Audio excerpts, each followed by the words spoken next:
Bueno, buenas tardes. Mi nombre es Micaela Escobar, soy residente de cuarto año de diagnóstico por imágenes de Diagnóstico Maipú. Y en el día de hoy les voy a hablar como un pantallazo general de lo que serían patologías mamarias, tanto benignas, infecciones y un poquito de lo que sería la parte oncológica.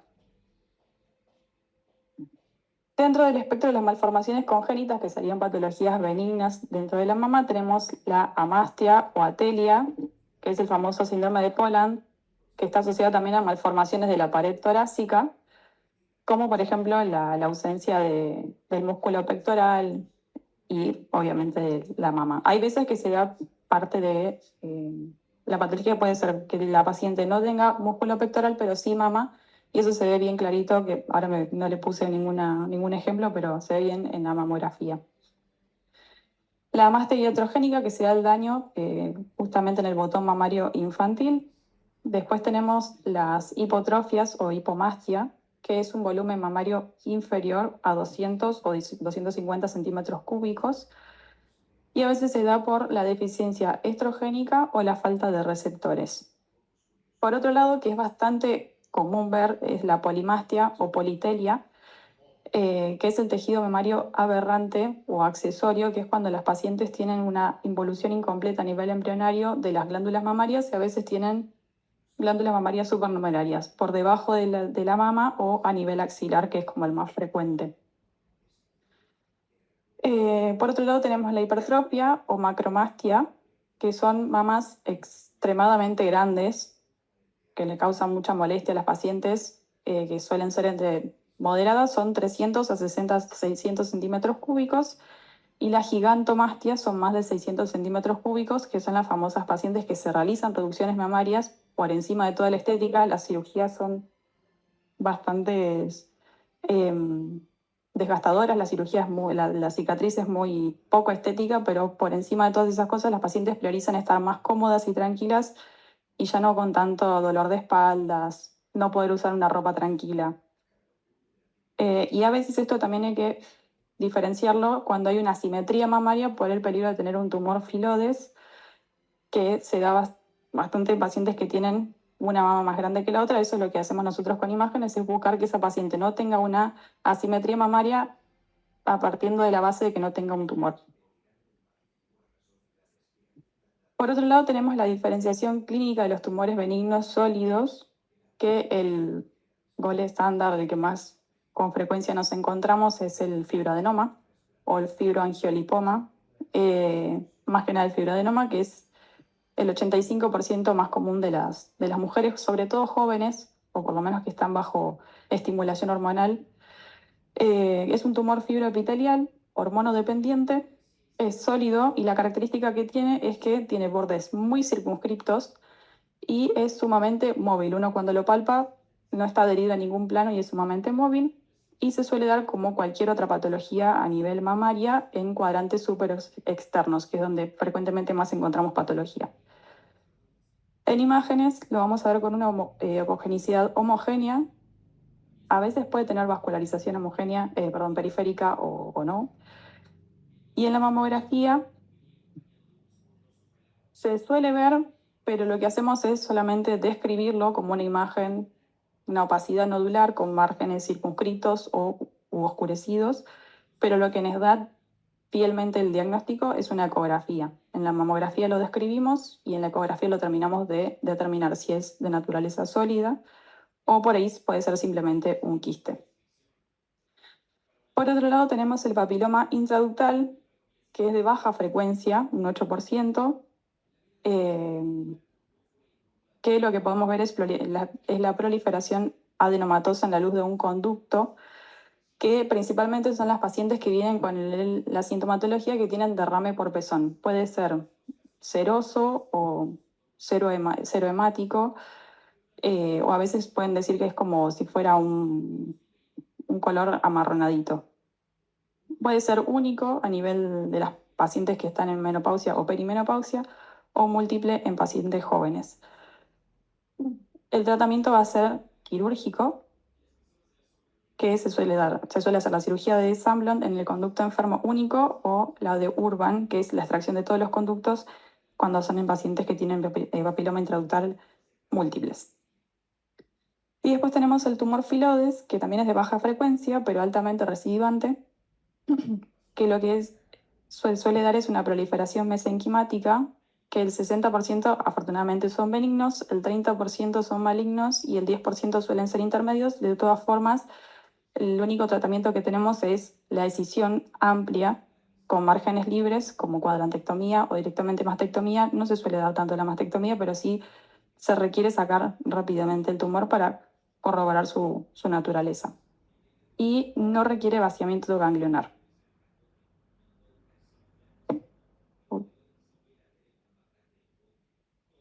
Bueno, hablando un poco de los desórdenes benignos de la mama, que esto es lo más frecuente, típica paciente que viene con mastalgia, que se palpa nodulitos todo el tiempo, que antes de que tenga su menstruación le molesta muchísimo. Hay 4 teorías etiológicas. Primero la endocrina, que es por los estrógenos, perdón, alta producción de estrógenos o prolactina y baja progesterona. Segundo es la neuroendocrina, por estrés crónico que inhibe la dopamina y aumenta la prolactina y hace que la mamá moleste mucho. La bioquímica, por metilsaltinas, nicotina o el estímulo que da el estímulo de receptores beta. Y el déficit de prostaglandina E1, que da un desbloqueo al receptor de la prolactina. Entonces, las etapas clínicas evolutivas que causa son primero la mastalgia, el dolor premenstrual cíclico o a veces no tan cíclico, que lo que hay que hacer también es diferenciar del síndrome de Tietz o Tietze, que es el dolor a nivel de la unión condrocostal que nosotros solemos tener. Vienen muchas pacientes con este tipo de dolor y lo tenemos que saber diferenciar. Eso puede desencadenar una adenosis que se suele dar en pacientes entre 25 y 35 años, que es la famosa mama en bolsa de perdigones. Básicamente la paciente, todo lo que se palpe le parece como granuladito y se da por una proliferación lobulillar difusa y desencadena una enfermedad quística que son mal llamados nódulos, en realidad son quistes elásticos que suelen involucionar, todo el tiempo se modifican, aumentan, crecen, desaparecen, y lo que hacemos es hacerle un control ecográfico para poder determinar de que ese nodulito sea efectivamente quístico o líquido. Bueno, el diagnóstico de los desórdenes benignos mamarios implica una exacerbación fisiológica, pero no representa un factor directo de neoplasia mamaria. Por otro lado, tenemos las infecciones, las mastitis mamarias, las mastitis, que se suele dar sobre todo en periodo puerperal. 3 a 4% es a nivel del puerperio. Puede ser esporádica por una presencia causal, una celulitis mamaria, traumatismo del pezón, justamente cuando están amamantando. El comienzo es agudo y muchas veces lo que suelen hacer ahora también las puericultoras es tratar de exprimirles o de apretarles la mama para que puedan expulsar ese pus, pero no tiene ninguna evolución. Y después la epidémica, que puede ser adquirida en el hospital, una adenitis mamaria sin grietas evidentes de comienzo insidioso o que efectivamente tienen secreción de pus a través del pezón. Bueno, en cuanto a la topografía, el más frecuente es el subareolar, tenemos el subcutáneo, intramamario o retramamario. Y lo que sí que tenemos que tener en cuenta es que esto es una de las pocas emergencias que tenemos a nivel de diagnóstico por imágenes, que es que cuando vemos a una paciente con una mastitis, sí o sí le tenemos que entregar el resultado en el momento para que le pueda llevar a su médico y no esperar. Nosotros en Diagnóstico Maipú a las 1 o 2 horas las imágenes están cargadas y el informe está a las 48 horas, pero en estos casos les entregamos en el momento para que pueda visitar a su médico e instaurarle un tratamiento rápido. Y algo importante que tenemos que tener, que es un gran diagnóstico diferencial, es que toda mastitis que no revierta o evolucione a absceso después de haber completado su tratamiento antibiótico, debe considerarse un carcinoma inflamatorio hasta demostrar lo contrario. Y eso va a requerir de una biopsia. En cuanto a la epidemiología y factores de riesgo oncológico, tenemos que 1 de cada 8 mujeres desarrollará cáncer de mama, por lo menos lo que tenemos acá en Argentina. El 21% del total de las muertes por cáncer de mujeres es por cáncer de mama. Y esto a modo de dato, se vio que en Córdoba, solamente en Córdoba, tiene el mayor nivel de incidencia de un 32,5%.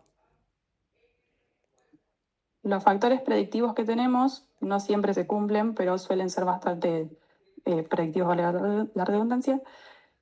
Son en mujeres que tienen una menarca temprana o menopausia tardía, una nuliparidad o primer parto antes de los 30 años, una obesidad o falta de lactancia y terapia de reemplazo hormonal.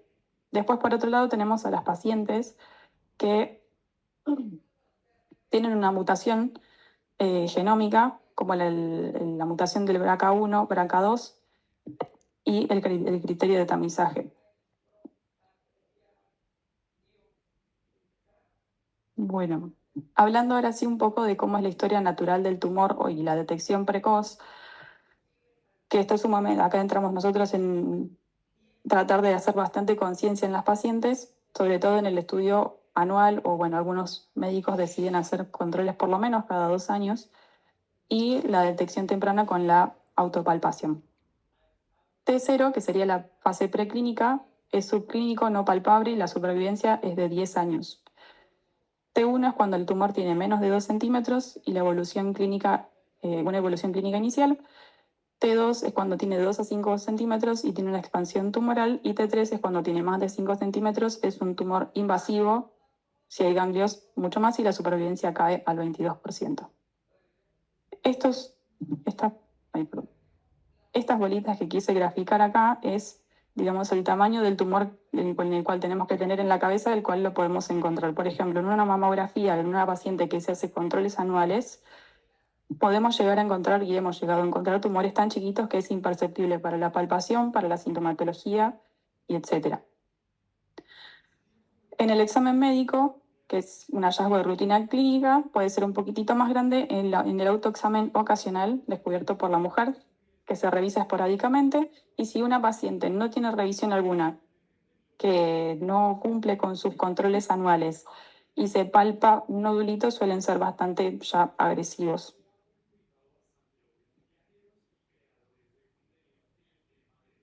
Uy.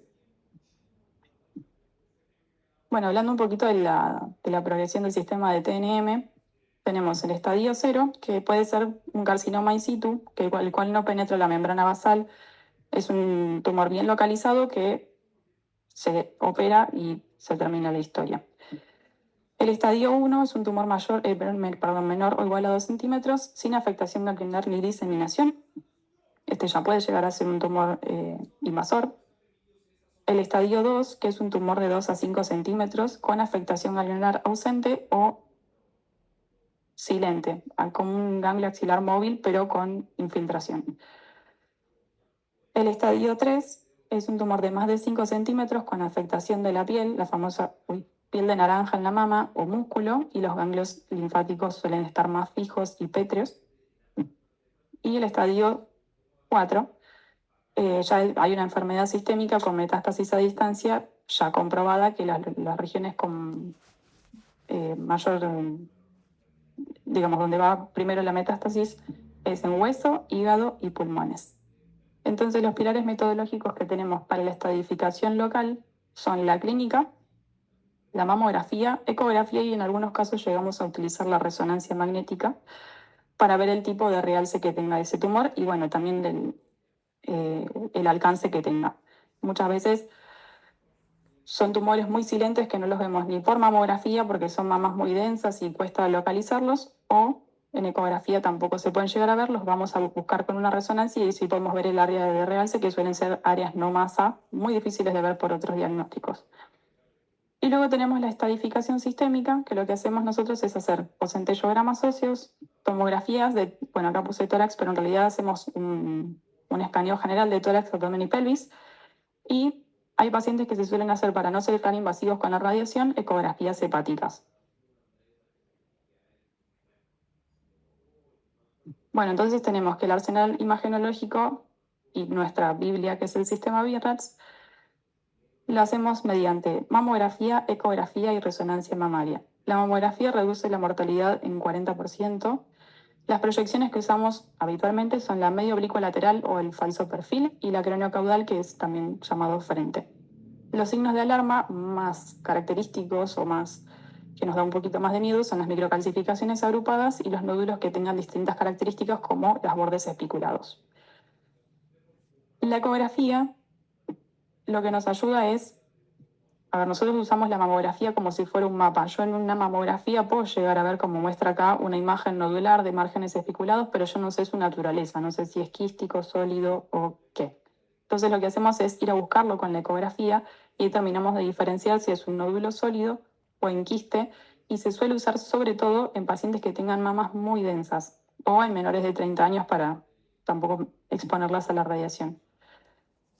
Y bueno, esto también es una gran herramienta para cuando tenemos que hacer las intervenciones por aguja fina o el core. Y bueno, la resonancia magnética, que lo que sí o sí tenemos que saber es que no hay forma de negociar que no lleve contraste. Nosotros, si hacemos una resonancia magnética de mama y no tenemos contraste, como en este caso es el gadolinio, la lesión es casi nula de poder evaluar. Tiene alta sensibilidad, pero menor especificidad. Y también es clave en pacientes que tienen prótesis porque es muy sensible para el estudio de si hay ruptura intracapsular. Muchas veces en pacientes que se realizan ecografías tienen por ahí rupturas intracapsulares posteriores y nosotros no llegamos a verlo, así que esto es muy bueno. En mamas que son irradiadas lo solemos utilizar, y en pacientes con neoadyuvancia, pacientes que primero se someten a tratamiento de neoadyuvancia para una posterior cirugía. Lo que hacemos es controlarlas cada 6 meses con resonancia magnética para ver si están respondiendo al tratamiento. Bueno, y después hablándoles un poco de lo que es el sistema BI-RADS, que es lo que nosotros hacemos para categorizar a las pacientes. El BI-RADS 0 es cuando nosotros no podemos darle una categoría a la paciente, que necesitamos algún complemento más para poder categorizarla. Ejemplo, en una mamografía nosotros vemos un grupo de microcalcificaciones y queremos estudiarlos mejor, les mandamos un estudio focalizado y magnificado, que es básicamente hacerle un zoom a la mama para poder evaluar mejor esas microcalcificaciones, si son homogéneas, si son puntiformes, si tienen características ramificadas o nos dé algún signo de malignidad. Lo mismo que en la ecografía. Si en la ecografía, por ejemplo, tenemos muchas imágenes hiperecogénicas que nosotras sospechamos de que en alguna zona tiene microcalcificaciones, lo vamos a terminar completando con el otro método. O sea, el BI-RADS 0, para que queden claro, es una clasificación que no está concluida. Necesitamos algo más para poder completar nuestra clasificación. Después tenemos el 1 o el 2. El 1 es que no tiene nada, ni quistes, ni microcalcificaciones, es una paciente sumamente sana. Y el BI-RADS 2 es que encontramos alguna lesión sumamente benigna, como pueden ser quistes. El BI-RADS 3 nosotros lo usamos para que la paciente vuelva en 6 meses. Lo que hacemos es avisarle a la paciente que va a entrar dentro de un protocolo de seguimiento durante 2 años, donde se tiene que controlar cada 6 meses para comprobar, no porque tengamos sospecha de que esa lesión el día de mañana pueda malignizar, sino para comprobar de que esa lesión se va a mantener estable durante el tiempo. El BI-RADS 4 es una sospecha variable, es decir, yo no estoy segura de que esa lesión va a permanecer estable durante el tiempo, y es preferible o recomendamos hacerle una biopsia para ya ponerle nombre y apellido y quedarnos tranquilos de qué se trata. El BI-RADS 5 es porque ya casi estamos asegurando de que esa paciente tiene cáncer, y el BI-RADS 6 es una malignidad que ya está comprobada y que por ahí son pacientes que vienen a controles para ver cómo responden a la neoadyuvancia, etc. Lo que tienen de diferente el 4 y el 5, porque básicamente los dos son mandar a la paciente a una biopsia, es que el 4 tenemos una sospecha nada más, pero no sabemos bien qué puede llegar a estar creciendo en esa mama. El BI-RADS 5 lo que tiene es que si llega un resultado en el anatomopatológico benigno, tenemos que volver a biopsiar a esa paciente porque imagenológicamente estamos diciendo que esa paciente cumple con todos los criterios para que esa imagen sea un cáncer de mama. Bueno, hablando un poco del espectro citohistológico, tenemos por un lado el dominio in situ, los carcinomas in situ y los invasores. que básicamente acá lo que quise representar en los dibujitos es cómo funciona.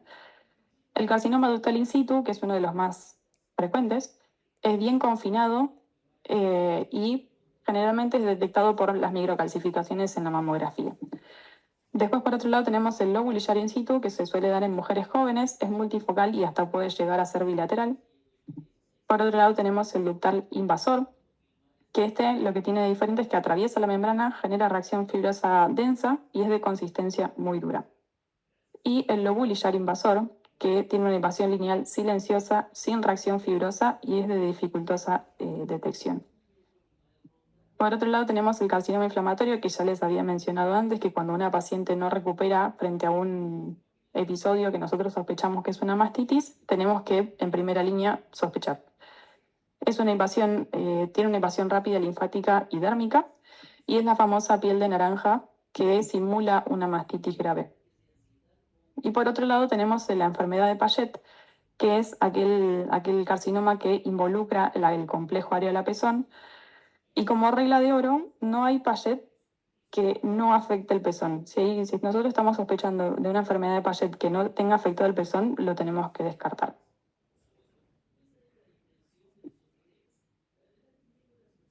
Bueno, y por otro lado tenemos el diagnóstico molecular, que nosotros cuando hacemos una biopsia, primero mandamos a hacer el estudio histológico y por el otro lado mandamos los biomarcadores para ver qué tipo de receptores tiene el tumor. Por un lado tenemos el luminal A, que tiene mejor pronóstico, ya que tiene receptores hormonales de estrógeno y progesterona positivo, HER2 negativo, y la proliferación celular, que lo medimos con el Ki67, es bajo, o sea, menor a 20.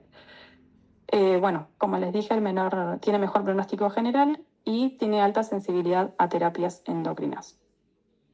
Por otro lado, tenemos a los tumores de tipo luminal B, que tienen receptores de estrógeno, suele ser variable, al igual que los de progesterona. El ER2 suele ser negativo, pero tiene proliferación celular alta, o sea, un Ki67 alto. Es más agresivo y requiere un abordaje un poco más intenso.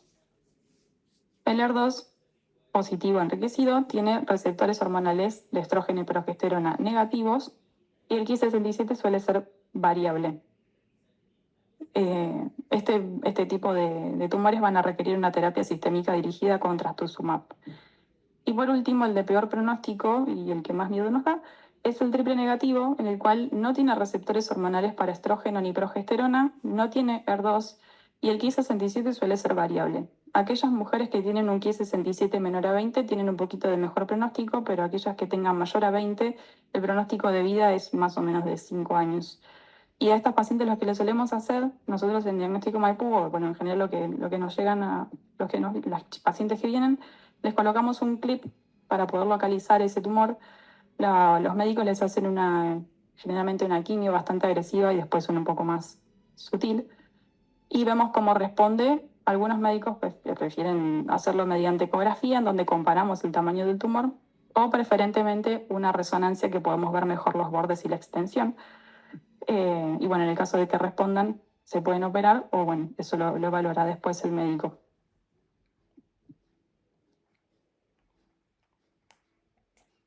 Bueno, después tenemos las estrategias quirúrgicas, en donde tenemos, por ejemplo, el tratamiento conservador, en donde se hace el control oncológico y la estética en el caso de que la paciente lo requiera. La técnica va a ser tumorectomía o cuadrantectomía dependiendo de la extensión. Y sí o sí, o lo que sería recomendable es hacer una radioterapia posoperatoria obligatoria. Después tenemos la estadificación en base al ganglio centinela, que lo que nos da es una información de que si el tumor se está extendiendo hacia otras partes del cuerpo, en el caso de que se marque, nosotros también lo que hacemos en diagnóstico Maipú es marcarlas con radioisótopo T69 y hacerle un centellograma. Si da positivo, ese gangliocito se extrae y en el caso de que no dé nada, no se toca la axila. Y esto lo que hace es evitar el vaciamiento ganglionar y evitar el linfedema del brazo, que es una de las eh, molestias más grandes que tienen las pacientes con vaciamiento ganglionar. Y por último tenemos el tratamiento radical, en donde la paciente se somete directamente a una mastectomía, donde la relación del volumen mamario y tumor es desfavorable, y se pueden dar también en tumores centrales o multicéntricos. Bueno, primero tenemos la erradicación del sistema, en donde se da una quimioterapia preoperatoria, en donde reduce el volumen para permitir una cirugía conservadora y no tener que extirparle, por ejemplo, toda la mama a una paciente. Y la adyuvante, que se da a nivel de la postcirugía, en donde va a erradicar la enfermedad microscópica residual. Y por otro lado tenemos la hormonoterapia, como el famoso tamoxifeno, que bloquea los receptores de estrógeno, y vigilancia por... bueno, estas pacientes sí o sí tienen que ser vigiladas con ecografías transvaginales para evitar, la hiperplasia endometrial. Después, por otro lado, tenemos los inhibidores de la aromatasa, que induce la caída de los estrógenos, pero también tenemos el riesgo de sufrir o de provocar una osteoporosis. Y la segunda vía suele ser la reconstrucción tisular u oncoplastia, en donde le colocamos a la paciente o una prótesis mamaria directamente luego de realizar la mastectomía, o en dos pasos. Primero se le coloca un expansor mamario, como se ve acá, y se le va inyectando solución fisiológica, y posteriormente sí se le coloca la prótesis de silicona. Si no, la otra opción que tenemos es hacerle una reconstrucción mamaria a la paciente con tejido autólogo, con propios colgajos de su cuerpo, como puede ser el traslado del músculo recto abdominal y la grasa abdominal, que suelen ser resultados más naturales y duraderos, pero se suele hacer en pacientes que reciben radioterapia. Bueno, algunos casos especiales que nos suelen tocar suele ser el cáncer en el hombre, que tiene una incidencia menor al 1% de los casos, la edad pico es de 65 a 70 años, suele ser de origen ductal, y la clínica que suelen presentar es un nódulo retroareolar duro, indoloro y con retracción del pezón. Ante paciente masculino que tenga un nódulo, sí o sí va a biopsia. Estos pacientes no tienen un BIRAT3 ni control de los 6 meses, no, simplemente detectamos el nódulo y lo mandamos a biopsia. Y el tratamiento suele ser mastectomía radical más la adyuvancia con tamoxifeno. Luego tenemos el cáncer y el embarazo, que de frecuencia es 1 en 3.000 embarazos, y el desafío que tenemos es en el retraso del diagnóstico debido a la hipertrofia glandular fisiológica. Nosotros, cuando vemos una paciente que está embarazada o que ya está amamantando, hablando en criollo, la mama se convierte puramente en ecogénica. Vemos un tejido completamente ecogénico, y muchas veces tenemos pacientes que vienen con adenomas que son bastante grandes, 2,5 centímetros. Cuando está amamantando no se ve, y eso quiere decir que si vemos alguna otra lesión, tampoco se va a llegar a ver. Por eso no recomendamos hacer controles en este periodo, sino dejar que la paciente deje de amamantar y espere unos de 3 a 6 meses para que su mamá vuelva a estar en el estado natural, y ahí sí hacerle el control, donde todo se va a poder ver y no va a estar por ahí enmascarado por la ecogenicidad propia de la mamá. Y bueno, como regla de oro, todo tumor solitario detectado durante la gestación requiere ecografía y en lo posible hacer una biopsia inmediata. Bueno, después hablando un poco de lo que es la rehabilitación y fisioterapia, sobre todo en pacientes que tienen vaciamiento ganglionar, la meta principal es recuperar la movilidad del hombro, más de 90 grados en lo posible, y prevenir el linfedema. Bueno, sabemos que el linfedema es el aumento de la circunferencia del brazo mayor a 2 centímetros, y lo que hacemos es, en fases intrahospitalarias tempranas, drenaje linfático manual y la manga compresiva. Entonces, en síntesis, lo que nosotros tratamos de hacer es, ante un nódulo palpable, en pacientes que por ahí no se hacen controles anuales o que se lo detectan hace poquito, es menor a 30 años, va a ir sí o sí a ecografía, no hace falta la mamografía. Si vemos una imagen sólida, va a ir a biopsia. Y acá puse punción aspirativa con aguja fina o COR. Pero, ¿por qué? Hay veces que nosotras en la mama podemos generar quistes con un contenido bastante límpido, acuoso, bien como si fuera agua, cristalino, o a veces pueden ser quistes con un contenido un poco más espeso, como si fuera un yogur, para que se den una idea. Y ese tipo de quistes a veces es muy difícil diferenciar de un nódulo sólido que tenga un poco de sombra acústica, perdón, de refuerzo acústico posterior. Entonces, muchas veces cuando nosotros en la parte intervencionista vemos que ese nodulito tendría algún tipo de aspecto de ser un quiste con contenido espeso, lo primero que hacemos es pinchar con una agujita fina y aspirar. Si viene el líquido, se aspira completamente y si no llega a venir ningún tipo de líquido, ahí sí vamos al core, que lo que hace es tomar muestras sólidas de ese mismo nodulito. Y bueno, como les dije, si fuera una imagen quística, vamos a una punción aspirativa, desaparece el líquido y la paciente vuelve al control habitual. Si es recidivante o hemorrágico, vamos a ver, eso lo evaluará su médico a ver si quiere hacer una biopsia, perdón, una cirugía o una segunda biopsia. Y en el caso de que sea sólido y nos dé eh, benigno, un fibroadenoma, fibroangiolipoma, va a control habitual, se convierte en un BIRAT 2 y esa paciente va a controles habituales. Y si llega a dar maligno, se planea o una cirugía o tratamiento neoadyuvante previo. Entonces, en cuanto a niveles de prevención, eh, tenemos la primaria, en el caso de que dé algo maligno, la quimioprevención como el tamoxifeno, la mastectomía reductora de riesgo en mutaciones para el BRCA. Después la secundaria es el screening universal, como mamografía anual o bianual desde los 40 años en pacientes que tienen alto riesgo, y el autoexamen en lo posible mensual. Y bueno, la terciaria, que es para evitar la recurrencia, la terapéutica sistémica posoperatoria y el control estricto oncológico anual a 5 años, con centellograma y tomografía. Bueno, después les traje algunos casos, pero previamente, ¿alguien me quiere hacer una consulta? ¿Alguna? Sí, sí. Ujú.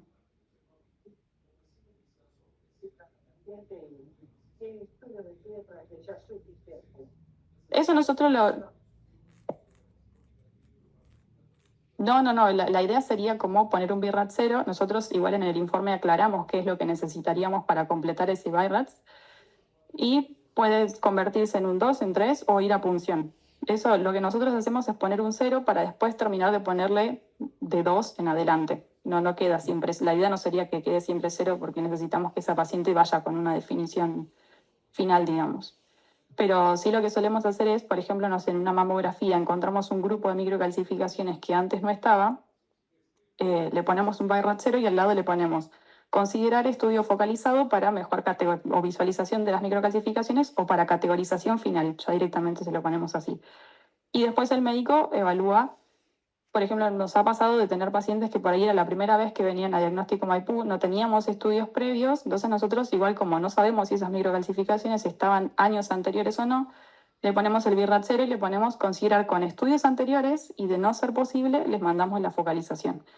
Y eso el médico lo evalúa. Si decide que la paciente vuelva a focalizarse y ahí le ponemos un BIRAT. Idealmente tratamos de no poner BIRAT 3 en las magnificaciones, pero en el caso de que vuelva, tratar de ponerle un BIRAT 2, de que no tiene nada y son estables, homogéneas, o que vaya a un 4 y se biopsie directamente.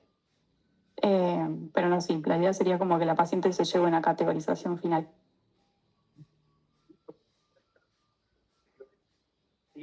Sí.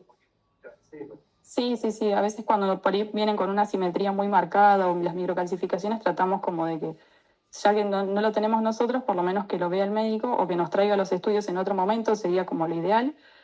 Pero sí para nosotros es sumamente importante los estudios anteriores para ver que se estabilice una lesión en el tiempo.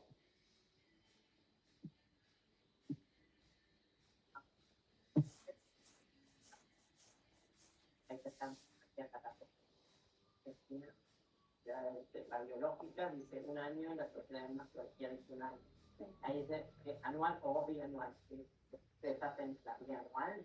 No. En algunos casos, por ejemplo, pacientes con mutaciones del BRCA1, BRCA2 o que tienen muchos familiares con antecedentes de cáncer de mama, tratamos de que sea cada 6 meses. Lo que suelen hacer los médicos igual con nosotros es hacer mamo y eco, a los 6 meses resonancia mamaria con contraste y al año mamo y eco de vuelta y así van intercalando los estudios. Y en el caso de que aparezca alguna lesión, encontrarla tan a tiempo que sea casi imperceptible para la paciente.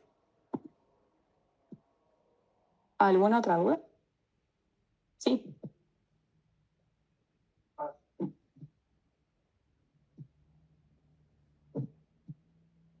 En pacientes por ahí que tienen alguna lesión, que le hacemos la biopsia y tienen una cicatriz radiada, por ejemplo, que en las que se operan sí o sí, pero les damos igual un tratamiento, igual no nosotros, sino los ginecólogos, les hacen un tratamiento con tamoxifeno por 5 años para prevenir cualquier tipo de recidiva. ¿Alguna otra duda? Bueno, a ver, les muestro un par de casitos que me guardé, que tenemos de Maipú. Esta paciente, ¿alguno se anima a mostrarme dónde tiene la lesión?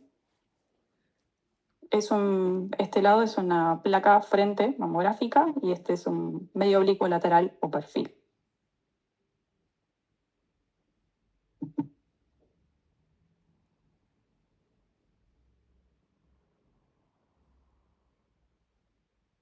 Bueno, si vemos acá, todo lo que esté del pezón para arriba en el frente es externo y del pezón para abajo es interno.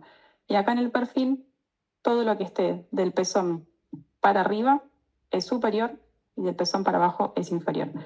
Entonces, si yo les marco acá, vemos que hay una zona distinta o que está distorsiva de la mama en el cuadrante supero externo. Y esta paciente es un caso en el que podemos llegar a pedir, o sea, categorizarla como un BI-RAT 0. Le mandamos la focalización. Si se puede con una tomosíntesis, mejor, pero lamentablemente la tomosíntesis todavía no están englobadas por las obras sociales o prepagas, así que los pacientes lo tienen que pagar y no es muy barato. Así que con una focalización tratamos de arreglarnos y si esta distorsión frente a la compresión de magnificación sigue estable, se convierte en un BI-RADS 4 y la mandamos a punción. Y si ese tejido se distorsiona, se abre y no compromete, no genera una distorsión per se en la magnificación, puede llegar a pasar a un 2.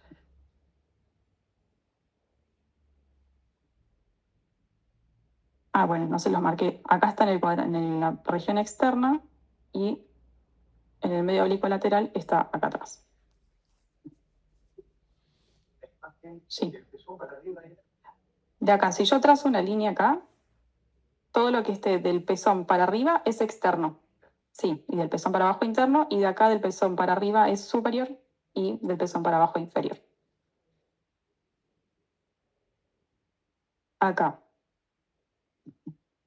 Es una paciente con una mama bastante adiposa y con múltiples microcalcificaciones que si yo las veo así a grandes rasgos, veo microcalcificaciones lineales que se dirigen hacia el pezón, parecieran como algunas hasta ramificadas, pero si yo le hago un zoom a esto, y aparte al ser bilaterales, me quedo un poco tranquilas porque son groseras, gruesas, y son generalmente calcificaciones ductales, que suele pasar en pacientes que amamantan y quedan algunas microcalcificaciones. Esto es completamente benigno. Si yo lo viera este tipo de microcalcificaciones sectorizadas y más finitas en alguna región, ahí sí daría un poco más de sospecha, pero al ser bilaterales, groseras y que no forman un grupito en sí, me quedo un poco más tranquila. Aparte de que tienen calcificaciones vasculares acá. Acá se puede ver una más característica. Pacientes que están operadas.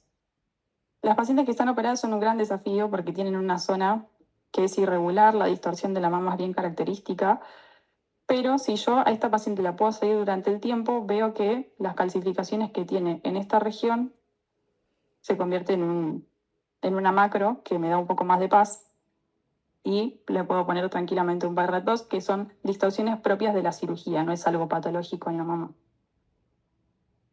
Y bueno, también lo que hacemos nosotros cuando hacemos una mamografía es colocar estos hilos metálicos que nos marcan cicatrices.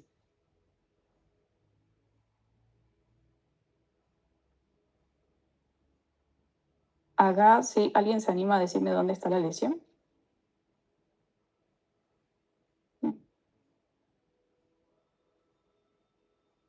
Súper externo, sí, sí. Mama izquierda, cuadrante súper externo, vemos una imagen, una opacidad en realidad nodular de márgenes espiculados. Si yo quisiera trazar una línea acá, lo puedo seguir en algunos aspectos y en otros no, porque pareciera como estrellado. Y aparte, si se ponen en lo más fino, yo acá veo una sombra en la piel. Esta sombra en la piel quiere decir que está retrayendo el tejido, por ende tiene todas las características como para ya categorizarse en un BI-RAT 5. Es decir, si yo mando a punción a esta paciente y el resultado viene benigno, no coincide la imagen con lo que viene el anátomo patológico, entonces tengo que volver a biopsiarla, porque la imagen no coincide con lo que vendría del histopatológico. Bueno, acá vemos una lesión a nivel retroareolar superior, pero lo que tiene, uno acá pensaría que la imagen está dentro de la mama, y yo acá en este caso le podría poner un Bayret 0 y mandarle una ecografía para certificar la naturaleza sólida o líquida de esta lesión, pero lo que hacen nuestras compañeras, las técnicas de mamografía, es colocar un perdigón metálico, que es este botoncito blanco que se ve ahí, y eso lo que me indica es que la paciente tiene una lesión en la piel. Al tener una lesión en la piel, yo me quedo tranquila de que eso puede ser un quiste epidérmico, como ha sido en este caso, una verruguita, un lunar o cualquier otro tipo de lesión epidérmica, cosa que queda fuera de nuestro rango.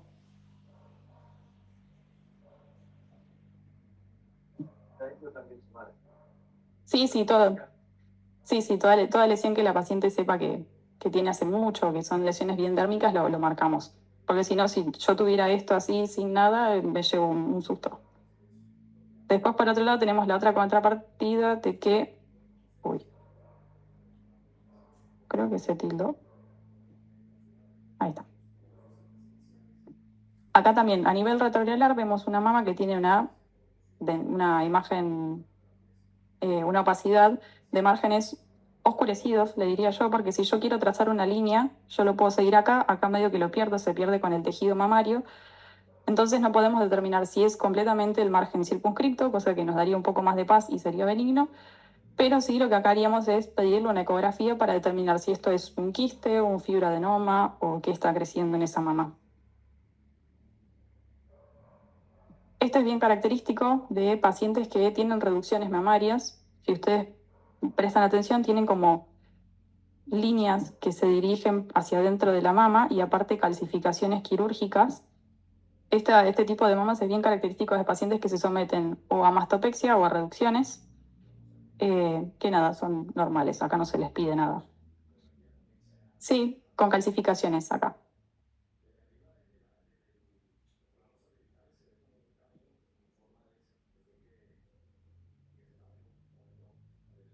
Bueno, acá hay dos tipos de microcalcificaciones que nos llaman la atención. Por un lado tenemos estas que están agrupadas, estos tres grupitos, y por el otro lado tenemos otros que son lineales, que se ven acá arriba, bien como ramificadas. De los dos grupitos, la verdad que a ambos dos los vamos a mandar a magnificar para poder estudiarlos, pero lo que nos dan un poco más de miedo y los que terminaron siendo un carcinoma in situ, sí, in situ, fueron estas, las calcificaciones lineales. Esto es lo que nos trae un poco más de sospecha. Obviamente vamos a mandar a estudiar todas, pero estas son las que tienen mayor valor predictivo positivo para un carcinoma. ¿Acá alguien se anima a decirme dónde hay una lesión? Este es bastante sutil.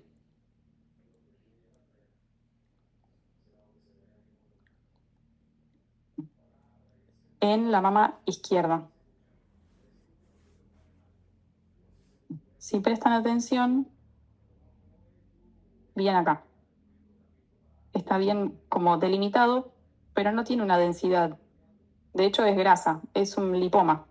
El lipoma se ve bien característico. A veces es muy sutil, solamente lo vemos con ecografía y por algún resalto del transductor, pero en mamografías cuando son bien característicos es así, una imagen radiolúcida y bien circunscripta. En este caso tenemos, bueno, una paciente que tiene prótesis en posición retropectorales y lo podemos ver porque si seguimos esta línea vemos que el músculo cubre la prótesis en ambos lados. Y acá se ve una opacidad bastante como heterogénea, pero de márgenes circunscritos, y lo que fuimos a buscar con la ecografía es que terminó siendo un galactocele. En esta imagen me quedó al revés, pero es bien característico, una imagen hipodensa, con márgenes parcialmente circunscritos, con ecos internos. Es como bien, bien característico.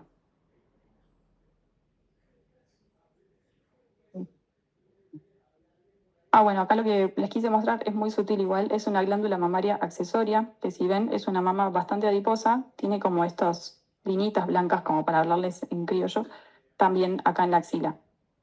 Y de este lado también, pero muy poquito, muy sutil.